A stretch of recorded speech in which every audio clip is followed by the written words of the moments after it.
I want to talk about this. You mentioned something actually before we progress. This concept of entrepreneur, and I think a lot of people overlook this, but I think we spoke about it before, and you did say it's an integral part of learning to be your own entrepreneur. So do you want to break down what you mean by that and explain how it helped you when it came to your entrepreneurial journey? Yeah, sure. You learn a lot about what to do well and also what not to do when you work for a big company. So I worked for Coca-Cola. I mentioned Diageo. I also work for Disney. And they do a lot of things well because they have years of experience building these incredible processes. They have some really bright people.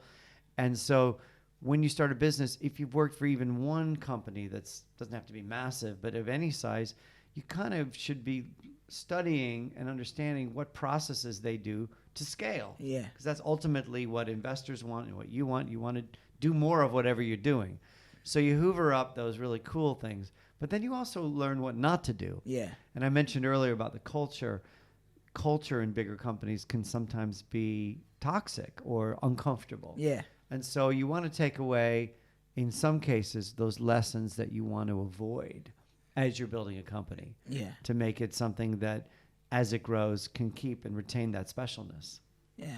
See, I think that's important because I think we all I want to build my own thing, but sometimes there is a value in going back to what someone else is building. And like you said, making the mistakes, learning the ideas, seeing what works on someone else's, what's the term? Someone else's payroll. Is that the term? Nickel. Yeah. I used to say nickel. That's it, nickel. Yeah, I knew it was an American thing, but I couldn't think of how to say, on someone else's nickel.